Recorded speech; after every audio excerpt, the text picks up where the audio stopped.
Right, so as everyone knows, the 14 and 14 Plus have flopped. They have not been well received. And so there's been many reports that Apple plans to revamp and rethink their strategy for the 15 series. And now Jeff Pu gives us some new details regarding the regular iPhone 15 models and some of the changes we can expect, so let's delve into it. So far we've only heard about two big changes coming to the regular models, and that's the Dynamic Island and the A16 chip.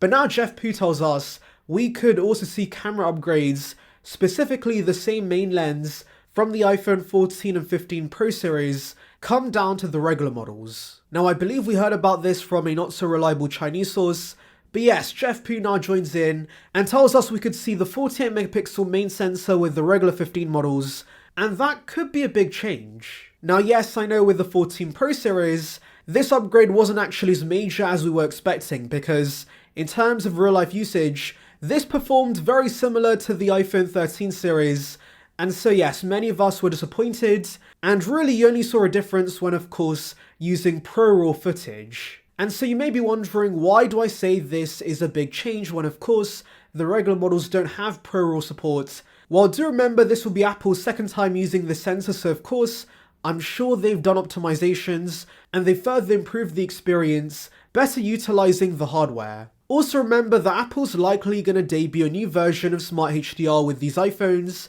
and it should further enhance the experience. And so yes, basically I'm praying that next year Apple does resolve the issues we've had with Smart HDR on the iPhone 13 and 14 series, but more importantly for the regular models, they obviously do not have optical zoom, so having a much bigger main sensor allows it to get much better digital zoom. Since I'm sure we're never going to get a telephoto lens with the regular models, and so do remember that with the 14 Pro series, Apple gave us back the 2x by cropping into the main sensor, so Apple could do that now with the regular models and give us optical quality zoom on the regular models. That's basically what Google does with the regular Pixel 7 because that also lacks a telephoto lens, but using a much larger main sensor and of course Google's software magic, they can give a digital zoom that's good enough and is very close to optical quality, so I'm hoping that's the case with the regular iPhone 15 models. I'm also hoping for the new ultra-wide that has macro support to come down to the regular models,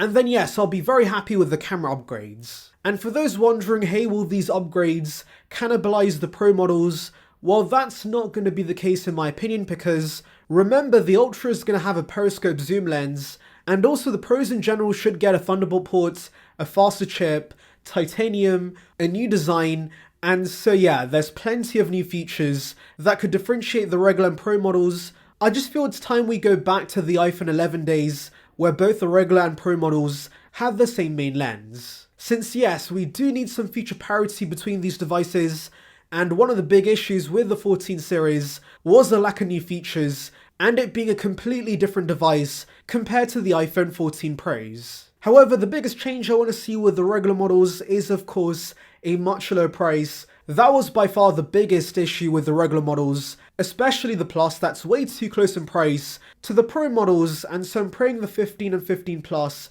can start at $699 and $799 or maybe $599 and $699. And yeah, I'm praying this camera upgrades does not stop Apple from giving us a price cut, and personally I think Apple should lessen their profit margins on the regular models and rely more on services, since they can make the money back long term through recurring subscriptions. Anyways, let's delve into your comments. So Pokemon Scarlet 18 says, Saranbyte, we need a bigger 7.2 inch to 7.5 inch Ultra for the 2024 model that Gurman talked about. Please let it be true, I need a 7 inch plus screen. So yes, Gurman did say the Ultra could be above the Pro Max, possibly suggesting that it could be a bigger device. But as I've said guys, I would only be fine with a bigger device if Apple drastically reduces the bezels, because the Pro Max already is a handful in my opinion. It's a Max I'm comfortable using, so if Apple were to give us a 7.2 inch iPhone, I'm really hoping the bezels are super thin and the actual body of the device is not that much bigger. But honestly, I do wonder how successful a 7 inch iPhone is going to be because personally I think that would be too large, but Pokemon Scarlet wants this, and maybe there are others. So yes, Apple should try this new size out, see how the reception is, and then kill it off if it's too big. So at BG says, since no one has seemed to express this so far, I personally disagree with the size increase for the Pros.